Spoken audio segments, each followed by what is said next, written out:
नमस्कार साथियों, मैं आपका साथी नरेंद्र लाकड़ा। साथियों, आज के इस वीडियो में एक ख़ास विषय पर चर्चा करेंगे हम।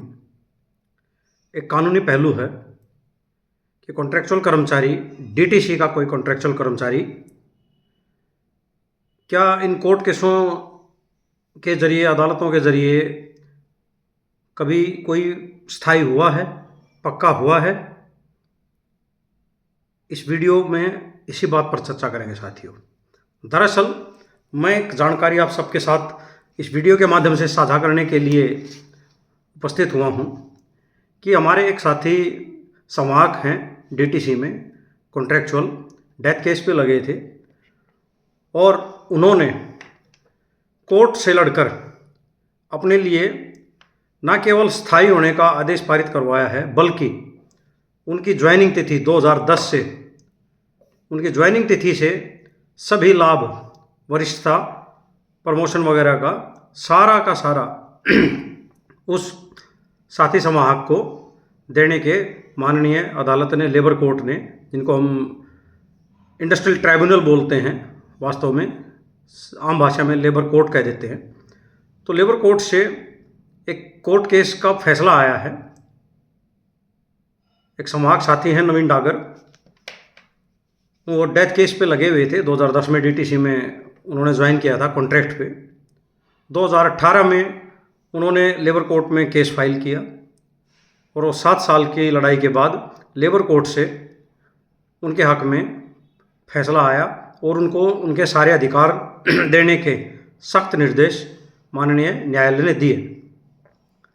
वो बात और है कि अभी हाई कोर्ट में विभाग जाएगा, अपील करेगा, उस आदेश को चुनौती देगा, क्योंकि प्रक्रिया है कि कोई बात नहीं, लेकिन जो फैसला उसके हक में आ गया तो साल 2 साल की और हाई कोर्ट में दौड़ है, चीज़ें ये मिलनी हैं, उनका रेगुलाइजेशन अब गारंटीड हो गया है। अब ये चीज़ समझ लीजिए।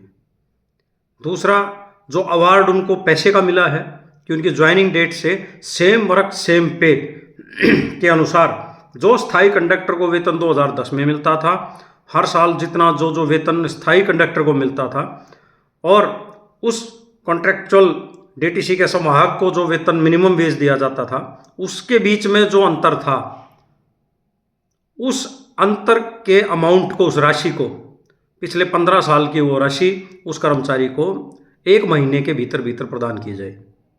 और ख़ास बात यह है कि वो राशि तो अब विभाग को, अगर विभाग हाई कोर्ट जाता है तो हाई कोर्ट की रजिस्ट्री में, बैंक में जमा करानी ही पड़ेगी कर्मचारी के नाम से, अन्यथा हाई कोर्ट डीटीसी की अपील सुनने से इनकार कर देगा। तो एक बहुत बड़ी राशि मिलनी तो अब उनको निश्चित हो गई है और हाई कोर्ट में वो राशि जमा कराने के बाद, उस कर्मचारी को वो राशि देने के बाद हाई कोर्ट डीटीसी की दलीलें सुनेगा और उन दलीलों को सुनकर जो लेबर लॉ में, जो माननीय राउज वेन्यू कोर्ट से, जो लेबर कोर्ट है, उन्होंने जो दिया है, उस फैसले को देखिएगा सही है या गलत है। और कानूनन लेबर कोर्ट में कर्मचारी के हक में जो फैसला आता है वो तभी आता है जब कर्मचारी सभी लेबर लॉ की, लेबर कानून की, इंडस्ट्रियल डिस्प्यूट एक्ट की धाराओं के तहत पात्रता को पूरा करते हैं, तभी लेबर कोर्ट से वर्कर जीतता है। अब चूंकि डीटीसी के जो कॉन्ट्रैक्चुअल कर्मचारी हैं, सीधे डीटीसी के पेरोल पे हैं, 240 दिन से ज़्यादा लगातार वे काम करते हुए उनको हो गए हैं और उनके समकक्ष स्थायी कर्मचारी भी यहाँ विभाग में रखे गए हैं, समान योग्यता के आधार पर समान काम कर रहे हैं। तो जितनी भी कंडीशंस होती हैं लेबर लॉ के तहत एक कच्चे कर्मचारी को पक्का करने संबंधी, लेबर लॉ में जो कानून है, वो सारी की सारी डीटीसी में तो पूरी होती ही हैं। अन्य जो सरकारी विभाग हैं जहाँ पर कॉन्ट्रैक्चुअल हैं, वहाँ भी वे शर्तें सभी सामान्यतः पूरी होती हैं। कमी है तो सिर्फ काम करने वाले कॉन्ट्रैक्चुअल कर्मचारी को अपने कानूनी जानकारी के अभाव की, जागरूकता की, आलस्य की और एक नकारात्मकता जो है ना, वो जो भरी हुई है कि कुछ नहीं हो सकता हमारा, कहीं कुछ नहीं होता, उस नकारात्मकता के भाव में जो घिरे हुए हैं ना, वो हमारी एक कमी है जिससे निकलने की बहुत ज़्यादा ज़रूरत है। ये जो जजमेंट की जिसकी मैं बात कर रहा हूँ साथियों, ये कोई, मैं हमेशा तथ्यों पर आधारित ही बात करता हूँ। ये वो जजमेंट की कॉपी मेरे पास है। मेरे को जैसे ही कल इस बारे में पता चला कि ऐसा कोई जजमेंट आया है, कुछ अफवाहें सुनी, तो उसके बाद मैंने ये पता करवाया। और बड़ा संयोग देखिए कि ये जो जजमेंट आया है उस साथी के केस में रेगुलाइजेशन और उनका सेम वर्क सेम पे का पिछली डेट से, ये संयोग है कि इस साथी का वकील भी वही है, एडवोकेट राजीव अग्रवाल, जो कि हमारे केस में है, जो मेरे साथ डीटीसी के कुछ साथियों ने मिलकर जो रेगुलाइजेशन और सेम वर्क सेम पे का केस लेबर कोर्ट में डाला है अभी पीछे, तो हमारा भी एडवोकेट वही राजीव अग्रवाल जी हैं। उन्हीं राजीव अग्रवाल जी की फर्म ने ये केस फाइट किया है और ये डीटीसी के कॉन्ट्रेक्चुअल कर्मचारी को उसका अधिकार पूरे भत्तों और लाभ के साथ उसकी ज्वाइनिंग तिथि से दिलवाया है। तो साथियों, अब हम बात करें कि ये जो कोर्ट केस में फैसला आया है डीटीसी में, संभवतः ये जो है मेरी जानकारी में पहला केस है कि जो कॉन्ट्रेक्चुअल कर्मचारी ने परमानेंट होने का केस लेबर कोर्ट से जीता है। केस तो अभी कई सारे डले हुए हैं, कुछ जो जागरूक लोग हैं उन्होंने डाल रखे हैं, संभवतः उसमें 2 साल 3 साल 4 साल लग सकते हैं, निर्भर करता है कि किसने कब केस फाइल किया। इनके मामले में 7 साल लग गए, लेकिन आजकल जो परिस्थितियां हैं तो 3 से 4 साल में डिसीजन आ जाते हैं, इतना लंबा समय लगता नहीं है। कुछ परिस्थितियां रही होंगी, खैर जो भी है, बड़ी बात यह है कि साथियों, चाहे डेथ केस के जरिए आप भर्ती हुए हैं, चाहे आप सीधी भर्ती ओपन रिक्रूटमेंट एक पारदर्शी तरीके से विभाग में भर्ती हुए हैं और विभाग ने अपने फायदे के लिए परमानेंट की बजाय कॉन्ट्रैक्ट के ऊपर आपको रखा है, तो ये और 240 दिन से ज़्यादा काम कराया है आपसे और आपको वेतन दिया है परमानेंट, जो स्थायी कर्मचारी के मुकाबले आपको मिनिमम वेज दी है उसको पूरा वेतन दिया, काम समान कराया। अनफेयर लेबर प्रैक्टिस है, अनफेयर लेबर प्रैक्टिस एक जुर्म है और हमारे डीटीसी के भाई बंधु इस चीज को समझ नहीं रहे हैं। वो इस शोषण में पिसना मंजूर कर लिया उन्होंने, वो अपना नसीब समझे बैठे हैं। जो लोग धीरे धीरे जाग रहे हैं वो अदालतों की ओर रुख कर रहे हैं, अदालतों में जा रहे हैं। मेरा मकसद इस वीडियो के माध्यम से जागरूकता फैलाना ही है साथियों, कि इतने लाचार और बेबस मैं नहीं समझता कि डीटीसी में कोई भी संवाहक या ड्राइवर है कि वो इकट्ठे होकर एक अपने भविष्य को सुरक्षित बनाने के लिए लेबर कोर्ट में केस फाइल ना कर पाए। इतने संसाधन विहीन मैं नहीं समझता कि कोई है, सभी सक्षम है, लेकिन पता नहीं किस बात का इंतजार किया जा रहा है, किस उम्मीद में बैठे हैं। उम्मीदें, अगर सिर्फ उम्मीद में बैठे हैं और ये सोच रहे हैं कि भाई डेथ केस में इस साथी का फैसला ये अपना कोर्ट से लड़ करके ले आया, अपने सारे फायदे लिया आया कोर्ट से, लेबर कोर्ट से, तो और साथी ये सोचे डेथ केस वाले जितने भी 700-800 साथी हैं डीटीसी में या कॉन्ट्रेक्चुअल और भी जो हमारे जो सीधे भर्ती हैं, वो सोचें कि भैया चलो अब डेथ केस वाले एक को मिल गया तो अब सबको मिल जाएगा। अब तो भैया इस भ्रम में भी कोई साथी ना रहे। एक स्थापित नियम है कानून और संविधान का कि अदालती आदेश का प्रभाव उसी को मिलेगा, उसको फायदा उसी को मिलेगा जो उस अदालत के केस में पार्टी है, जो उस अदालत के केस में जिसका नाम है। उसके जैसे सभी कर्मचारियों पर ऑटोमेटिकली कोई चीज लागू नहीं होगी। वो सरकार की मर्जी की बात है कि उस आदेश के आधार पर सबको दे दे तो दे दे और नहीं दे तो ना दे। अब जब नहीं देगी तो उसके लिए क्या करना पड़ेगा, उस आदेश का हवाला लेकर के उसके समकक्ष जो और कर्मचारी हैं उसके जैसे, वे भी अदालत में जाएंगे कि हमारे जैसे एक साथी को दे दिया है, जिसको पक्का कर दिया, उसको लाभ दे दिए हैं, हम भी ऐसे ही हैं, हमारे को भी दीजिए। तो अदालत में फिर सुनवाई होगी, ट्रायल चलेगी, प्रोसीडिंग चलेगी, समय उतना ही लगेगा। लेकिन जो पहले आया उसको तो फायदा ज़्यादा मिलेगा, क्योंकि आपसे पहले वो रेगुलर हुआ है, आपसे पहले उसको सैलरी बढ़ोतरी मिली है, वरिष्ठता वगैरह और जो चीज़ें हैं वो आपसे भी सीनियर ही हो जाएगा वो, क्योंकि उसका काम पहले हो चुका है, वो पहले अंदर जा चुका है स्थायी के तौर पर। तो ये नफ़े नुकसान कई सारे हैं। भ्रम में ना रहे कोई साथी कि बैठे बैठाए गवर्नमेंट दे देगी या कोर्ट का एक आदेश एक साथी के लिए डीटीसी के आया है तो वो सब पर अपने आप लागू हो जाएगा। यह कोई बाध्यता नहीं है सरकार के लिए। और रही बात सरकार की मंशा की, सरकार चाहे किसी भी दल की है, सरकारों की कहीं भी कोई मंशा ऐसी नहीं है कि कॉन्ट्रैक्ट वाले कर्मचारी को वे लोग पक्का करें। इस केस के अंदर जो दलीलों का दौर चला, अब मैं उस पर थोड़ी सी चर्चा करना चाहूँगा। वैसे तो 17 पेज का आदेश है, इसमें जो मुख्य बिंदु हैं जो इसका अवलोकन करने के बाद, अध्ययन करने के बाद मैंने इसमें देखा, जो कर्मचारी साथी ये क्या नाम है, विपिन डागर जी है, और ये इन्होंने 18 अगस्त 2018 को ये केस इंस्टीट्यूट किया था, फाइल किया था, और इस पर जो फैसला आया है वो 27 नवंबर 2025 को, अभी पिछले महीने की 27 तारीख को यह माननीय अदालत ने फैसला सुनाया है। कोर्ट जो है industrial tribunal Rouse Avenue court, Manjusha Wadhwa ji की अदालत ने, जज साहिबा ने ये फैसला सुनाया है। तो साथियों, इसके अंदर जो बिंदु हैं, इसमें देखिए बड़ी एक सिंपल व्याख्या है, कहीं उसको बहुत टेढ़े मेढ़े तीर नहीं चलाने पड़े, ब्रह्मास्त्र नहीं चलाने पड़े, सिर्फ अपना अधिकार मांगने के लिए सामान्य रूप से एक अदालत की शरण लेनी पड़ी। शुरुआत में उस कर्मचारी ने डीटीसी को लीगल नोटिस भिजवाया, ये दिल्ली लेबर यूनियन के तहत। ये दिल्ली लेबर यूनियन, आपको बता दूं, ये एडवोकेट राजीव अग्रवाल जी की खुद की यूनियन है। तो जहाँ कोई साथी यूनियन का मेंबर नहीं है या कहीं किसी विभागों में, सरकारी विभागों में जो कॉन्ट्रेक्चुअल, वहाँ पर जहाँ पे यूनियन नहीं है, तो ऐसे केसों में इंडस्ट्रियल एक्ट का फ़ायदा देने के लिए, क्योंकि यूनियन का मेंबर होना चाहिए किसी वर्कर को एस्पाउजल के लिए, तो वो तकनीकी चीज़ है, खैर ये इसमें आप मत जाइए।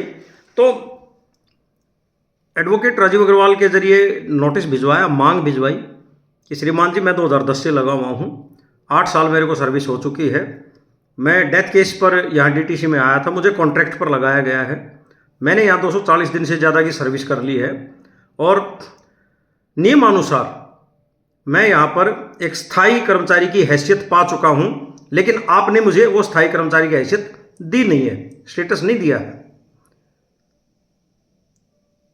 अतः आप मुझे स्थायी करें और मेरी ज्वाइनिंग तिथि से मुझे मेरे भत्ते दे, समान काम समान वेतन के अनुसार। अब स्वाभाविक सी बात है, डीटीसी की तरफ से कोई जवाब नहीं आया उसके नोटिस का। फिर उन्होंने एक दावा फाइल कर दिया लेबर कमिश्नर ऑफिस में, जो कि एक प्रक्रिया है। लेबर कमिश्नर ऑफिस में भी डीटीसी की तरफ से डीटीसी को 3 बार नोटिस गए, वहाँ कोई जवाब नहीं आया। तो फिर लेबर डिपार्टमेंट ने केस को रेफर कर दिया राउज एवेन्यू कोर्ट, जहाँ पर हमारी लेबर कोर्ट है दिल्ली की, सभी लेबर कोर्ट 11-12 कोर्ट वहीं पर हैं राउज एवेन्यू में। तो वहाँ पर 2018 में ये मामला, 18 में इंस्टीट्यूट हुआ था, वहाँ पर ये मामला राउज एवेन्यू कोर्ट भेज दिया गया। वहाँ पर यह केस चला। उस केस के दौरान वही चीज़ें जो डिमांड नोट में थी हमारे संवाहक साथी के, उन पर मांग की गई। सुप्रीम कोर्ट और हाई कोर्टों के बहुत सारे जजमेंट लगाए गए वकील के द्वारा कि कंपेंसेट ग्राउंड पर आप किसी को कॉन्ट्रैक्ट पर नहीं रख सकते, परमानेंट ही रखना पड़ेगा। कई सारे जजमेंट हैं, इस केस में हवाला दिया गया है हमारे वकील के जरिए। दूसरी बात, स्पष्ट कहा गया है कि आईडी एक्ट में, लेबर लॉ में, वर्कर ने जहां 240 दिन काम पूरा कर लिया है, स्थायी प्रकृति का काम है, लंबा चलने वाला काम है, वहां पर आप भेदभाव नहीं कर सकते स्थायी और अस्थायी में। उनको अस्थायी स्टेटस के तौर पर, हैसियत पर नहीं रख सकते, उनको स्थायी करना होता है। ये बड़ी स्पष्ट सिंपल व्याख्याएं थी जो हमारे वकील ने बहुत सारे जजमेंट लगाए हैं इसमें, सुप्रीम कोर्ट के अलग अलग हाई कोर्टों के तो जजमेंट लगाए थे। डीटीसी का सिर्फ एक ही कहना था, 2-3 दलीलें थी उसमें, बता दूं कि एक तो जी एग्रीमेंट इन्होंने साइन कर रखा है, इनको पता है, इनकी नॉलेज में है, एग्रीमेंट साइन किया है कि ये पक्के नहीं होने का हक नहीं मांग सकते, ये क्लॉज है जी एग्रीमेंट में, साइन कर रखे हैं, ठीक कर रखे हैं। दूसरा उन्होंने कहा है कि जी ये 2010 में, जुलाई 2010 का एक आदेश था, आदेश कह रहा हूँ, एमडी साहब की बैठक हुई थी फाइनेंस मिनिस्टर से और ट्रांसपोर्ट कमिश्नर से। उसमें तय किया गया कि कोई भी कर्मचारी सरकार के परमिशन अप्रूवल के बिना डीटीसी में परमानेंट भर्ती नहीं किया जाएगा और ज़रूरत पड़े तो कंडक्टर और ड्राइवर जो है कॉन्ट्रैक्ट पर रखे जाएं, ताकि वित्तीय बोझ निगम पर ना पड़े। इसलिए हमने इसको जो है कॉन्ट्रैक्ट पे लिया और हमने इसको पक्का नहीं किया क्योंकि सरकार से अनुमति नहीं थी।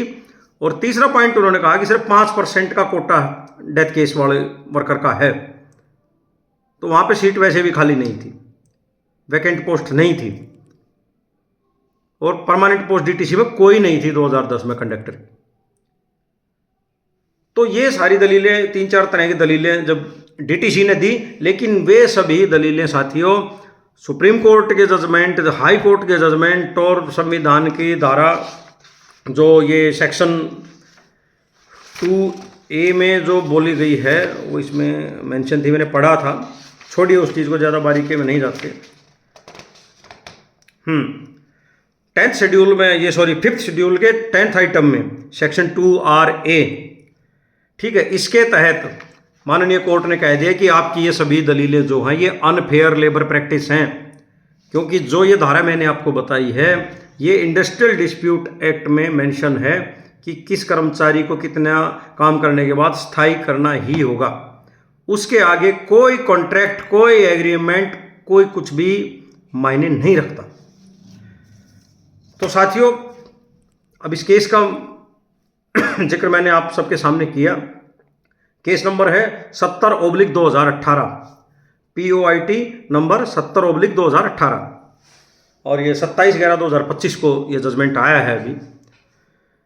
तो देखिए साथियों, उदाहरण बहुत सारे हैं, अलग अलग विभागों में, अलग अलग प्रदेशों में जो कर्मचारी अपना अधिकार पाना चाहता है, जिसको पता चल जाता है कि हाँ यार मेरा अधिकार है लेकिन यहाँ पर वंचित किया जा रहा है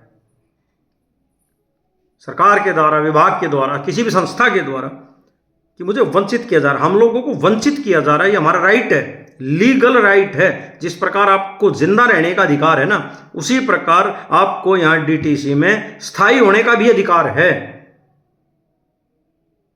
लेकिन इस अधिकार से वंचित किया जा रहा है अपने फायदे के लिए। सरकार और निगम अपना फायदा देख रही है, हर कोई अपना फायदा देखता है, लेकिन संविधान और कानून की अवहेलना की कसौटी पर, उसके दम पर नहीं। और अगर ऐसा हो रहा है तो हमारा क्या फर्ज बनता है कि हम पहले विभाग को इस चीज के बारे में बताएं कि सर ये हमें वंचित किया जा रहा है, हमारा राइट है, हमें दीजिए, हमारा ये अधिकार है। और अगर वहां पर सुनवाई नहीं होती है तो इसी काम के लिए अदालतें इस देश के अंदर, देश के संविधान के जरिए स्थापित की गई हैं। समझो साथियों, और उन अदालतों में जो जाते हैं, जो उठकर जाते हैं, वो न्याय लेकर आ रहे हैं, अपना भविष्य सुधार रहे हैं, अपने रोजगार को सुरक्षित कर रहे हैं, सम्मान और समान हक पा रहे हैं। तो जागिए साथियों, अदालत की ओर रुख कीजिए, सोचिए, विचार करिए।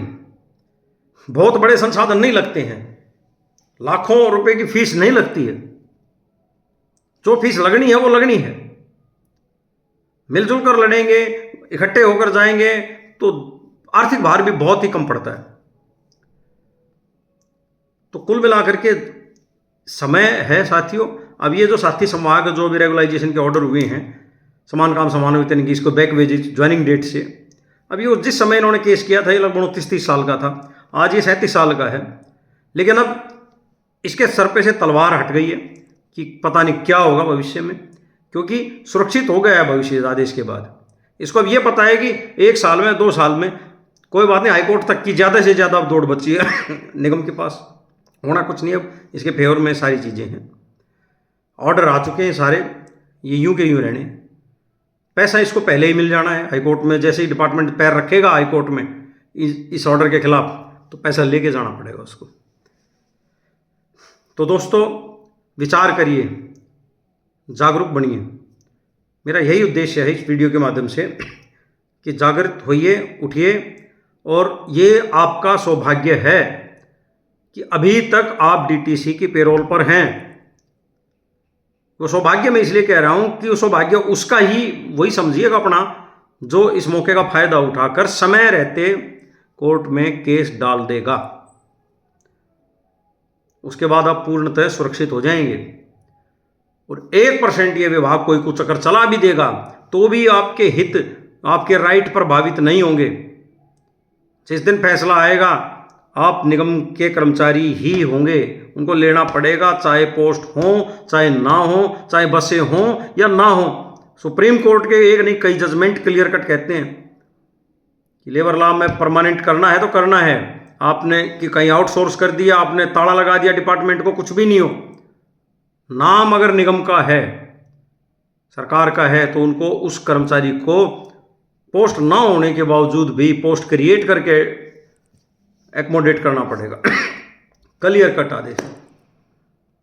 तो भाइयों देरी मत करिए। बस जितने ज़्यादा साथी जागरूक हों, जितने ज़्यादा से ज़्यादा साथी अदालत में जाएं, अच्छा लगेगा साथियों। मुझे अच्छा यूँ लगेगा कि एक जो मेरी एक भावना है कि ज़्यादा से ज़्यादा साथी जागरूक हो सकें और अपना अधिकार प्राप्त कर सकें, यही मेरा उद्देश्य है साथियों। और इसी उद्देश्य के साथ इस वीडियो के माध्यम से आप सबके सामने मैं उपस्थित हुआ हूँ। अब वीडियो को आपने सुन लिया, आप विचार करिएगा और भी साथियों में शेयर करिएगा साथियों, और जागरूकता लाने का प्रयास करिएगा। शुक्रिया साथियों, नमस्कार।